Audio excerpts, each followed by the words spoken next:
सभी अभिभावकों को मेरा प्रणाम व विद्यार्थियों को मेरा शुभाशीष। कक्षा 10वीं की पीडीएफ के पेज नंबर 17 पर आज हम द्विविस्थापन अभिक्रियाओं को पढ़ने जा रहे हैं। द्विविस्थापन अभिक्रियाओं को हम अंग्रेजी में डबल डिकम्पोजिशन रिएक्शन कहते हैं।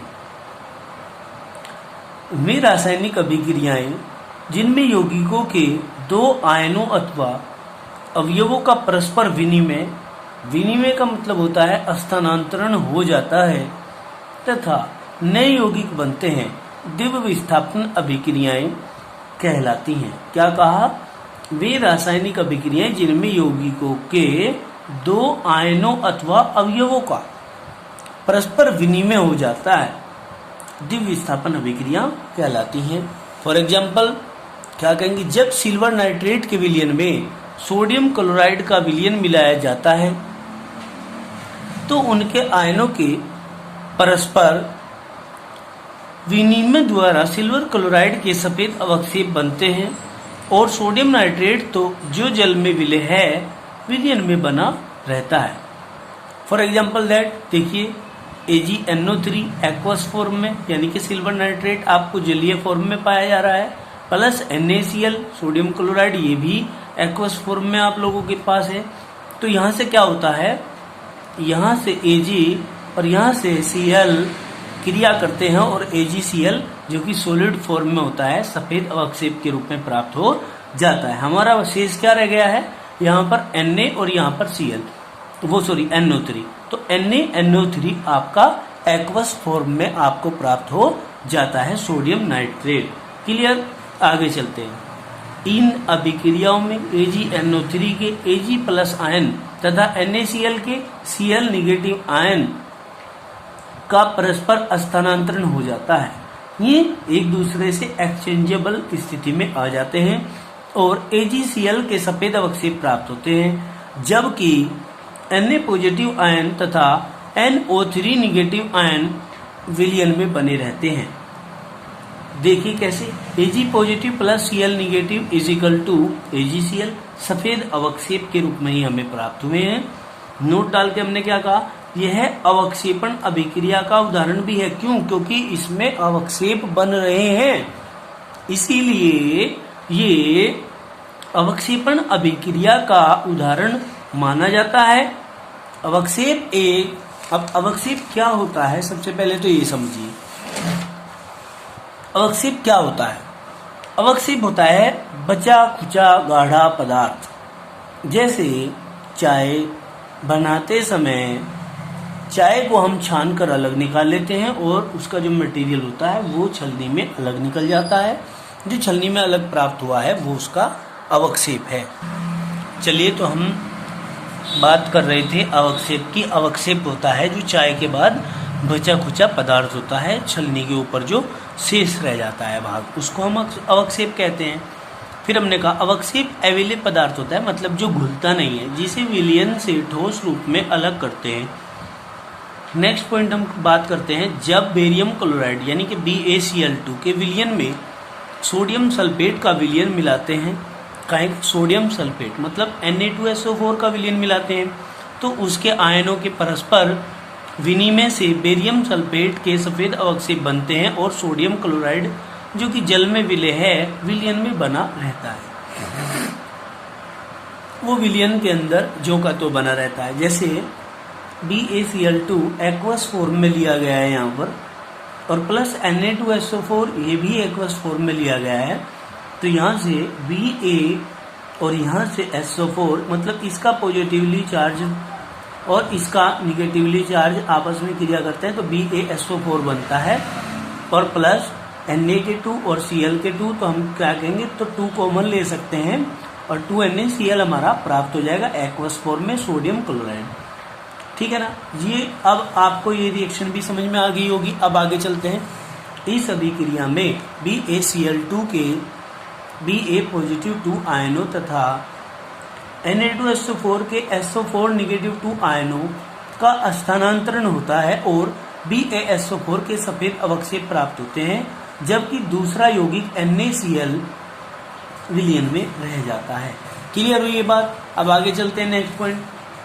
बेरियम क्लोराइड के जलीय विलयन में कॉपर सल्फेट का विलयन मिलाते हैं तो बेरियम सल्फेट के सफेद अवक्षेप प्राप्त होते हैं। क्या? बेरियम सल्फेट के सफेद अवक्षेप प्राप्त होते हैं तथा कॉपर क्लोराइड बनता है। क्या बनता है? Copper chloride. अब देखिए BaCl2 एक्वस फॉर्म में है, ये ले लिया, प्लस CuSO4 एक्वस फॉर्म में है, आपने ये ले लिया, तो यहाँ पर Cu और Cl2 बन जाएगा और BaSO4 आपका अलग हो जाएगा सफेद अवक्षेप के रूप में। यानी कि बेरियम सल्फेट अलग सॉलिड रूप में और क्यूप्रस क्लोराइड का जलीय विलयन आपको प्राप्त होता है। ये था आपका द्विग विस्थापन अभिक्रियाएं जो कि समाप्त हो चुकी हैं। अब हम आगे चलते हैं अवक्षेपण अभिक्रियाओं पर। किस पर? अवक्षेपण अभिक्रियाओं। अवक्षेपण अभिक्रियाएं, प्रेसिपिटेशन रिएक्शन। हमने क्या कहा? अवक्षेप जिसमें बचते हैं, क्या कहेंगे? वे रासायनिक अभिक्रियाएं जिनके फलस्वरूप कोई अविलेय पदार्थ उत्पन्न होता है। जो अविलेय पदार्थ होता है उसी को ही हम अवक्षेप कहते हैं, उन्हें अवक्षेपण अभिक्रियाएं कहते हैं। मतलब इस प्रकार की अभिक्रियाएं जिसमें अभिक्रिया संपन्न होने के बाद अवक्षेप बचता हो, अवक्षेपण अभिक्रियाएं कहलाती हैं। जैसे अविलेय पदार्थ अवक्षेप कहलाता है। उदाहरण, जब लेड नाइट्रेट तथा पोटेशियम आयोडाइड के जलीय विलयन में मिलाते हैं, ठीक है ना, लेड नाइट्रेट तथा पोटेशियम आयोडाइड के जलीय विलयन को मिलाते हैं तो लेड आयोडाइड के पीले अवक्षेप प्राप्त होते हैं। देखिए, लेड नाइट्रेट PbNO3 का होल ट्वाइस एक्वस सॉल्यूशन है और plus 2Ki is equal to, यानी कि पोटेशियम आयोडाइड ये भी जलीय विलयन है। जब हम इसको लेते हैं तो यहाँ से Pb और यहाँ से I के 2 यानी कि PbI2 सॉलिड रूप में आपको पीले अवक्षेप के रूप में प्राप्त हो जाता है। ये के 2 हैं, NO3 के 2 हैं, तो आप 2 कॉमन ले सकते हो। 2KNO3 एक्वस रूप में आप लोगों के पास प्राप्त हो जाता है पोटेशियम नाइट्रेट के रूप में। काहे के रूप में? इसका नाम लिखेंगे पोटेशियम नाइट्रेट। क्लियर हुई बात? अब इसके बाद आगे चलते हैं उदासीनीकरण अभिक्रियाएं जो कि बहुत ही ज्यादा खास है। देखिए, उदासीनीकरण अभिक्रियाएं, जब अम्ल तथा अक्षारक जलीय विलयन में अभिक्रिया करते हैं तो लवण तथा जल प्राप्त होते हैं। क्या क्या प्राप्त होता है? लवण और जल प्राप्त होते हैं। इस अभिक्रिया को उदासीनीकरण अभिक्रिया कहते हैं। क्लियर हुई बात? भाई, जब अम्ल और अक्षार का जलीय विलयन आपस में क्रिया करेगा तो लवण और जल बनेंगे। इस अभिक्रिया को ही उदासीनीकरण अभिक्रिया हम नाम दे देते हैं। ये मोस्ट इम्पोर्टेंट है, 100% इम्पोर्टेंट अभिक्रिया है ये। फिर हमने कहा HCl एक्वस सॉल्यूशन है, हाइड्रोजन क्लोराइड का और NaOH का जलीय विलयन है।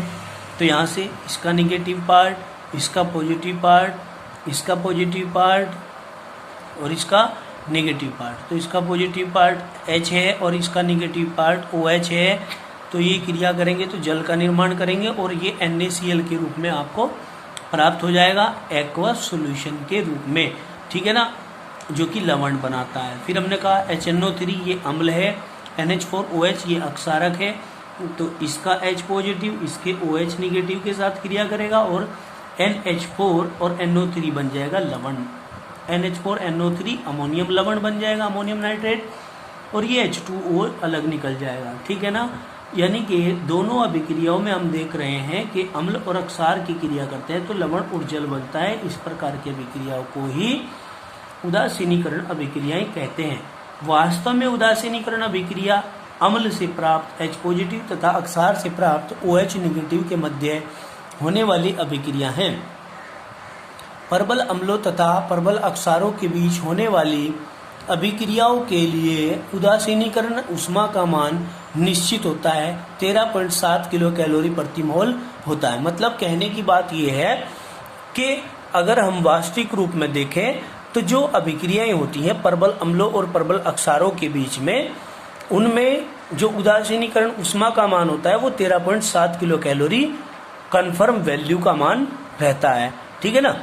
प्रति मोल में, यानी कि 1 मोल अगर अम्ल और अक्षार की क्रिया कराते हैं और वे दोनों प्रबल होते हैं तो इतनी किलो कैलोरी ऊर्जा आपको प्राप्त होती है। अब हम कहेंगे H पॉजिटिव एक्वस सॉल्यूशन से प्राप्त हुआ, OH निगेटिव एक्वस सॉल्यूशन से प्राप्त हुआ, फिर आपको प्राप्त हो गया वाटर, H2O क्रिया से बना H2O। H2O क्या है? H2O है लिक्विड। अब देखिए, किसी अम्ल की अक्षार के साथ क्रिया कराने पर जो उष्मा उत्सर्जित होती है उसे हम उदासीनीकरण उष्मा कहते हैं। भाई, किसी अम्ल की अक्षार के साथ अभिक्रिया कराने पर जो उष्मा प्राप्त होती है उसे क्या कहते हैं? उदासीनीकरण उष्मा कहते हैं। HCl plus NaOH is equal to NaCl plus H2O plus 13.7 kilocalorie. और ये जो 13.7 किलो कैलोरी आपको उष्मा प्राप्त हुई है, ये उष्मा ही उदासीनीकरण उष्मा कहलाती है। सेकंड पॉइंट का, यदि दुर्बल अम्ल अथवा दुर्बल अक्षार के साथ क्रिया कराई जाए तो उदासीनीकरण उष्मा का मान 13.7 किलो कैलोरी प्रति मोल से कम हो जाता है। अगर दुर्बल अम्ल है और दुर्बल अक्षार है और फिर क्रिया कराते हैं तो जो उदासीनीकरण उष्मा का मान है वो थोड़ा सा कम हो जाएगा, क्योंकि ये जलीय विलयन में पूर्णतः वियोजित नहीं होते। कौन? प्रबल अम्ल, दुर्बल अम्ल और दुर्बल अक्षार जो होते हैं वो क्या हो जाते हैं? पूर्ण रूप से वियोजित नहीं होते हैं, इसलिए इनकी उदासीनीकरण उष्मा का मान थोड़ा सा कम होता है। देखिए यहाँ पर क्या कहेंगे, CH3COOH plus NaOH is equal to क्या होगा? इसका H पॉजिटिव और इसका OH निगेटिव H2O के रूप में बदल जाएगा। CH3COO निगेटिव और Na ये आपको अलग प्राप्त हो जाएगा सोडियम एसीटेट के रूप में। किसके रूप में? Sodium acetate. और प्लस 13.7 किलो कैलोरी एनर्जी निकलेगी, उससे थोड़ा सा मान होगा कम, क्योंकि ये दुर्बल अक्षार और ये दुर्बल अम्ल, ये क्या है? ये दुर्बल अम्ल है, दुर्बल अम्ल, और ये क्या है? ये है दुर्बल अक्षार, और दोनों दुर्बल हैं तो यहाँ पर आपको सोडियम एसीटेट और वाटर प्राप्त हो रहा है और 13.7 किलो कैलोरी ऊर्जा जो प्राप्त हो रही है उससे थोड़ा सा मान कम प्राप्त होगा। इस चीज को आप लोगों को ध्यान रखना है। चलिए आज हम यहीं तक पढ़ेंगे कक्षा 10 में। बाकी आपको ऑक्सीकरण और अपचयन या ऑक्सीकरण ऑक्सीडो रिडक्टेज रिएक्शन या ऑक्सीडो रिडक्शन रिएक्शन हम कहते हैं इसको, ये पढ़ेंगे अगली नेक्स्ट वीडियो में।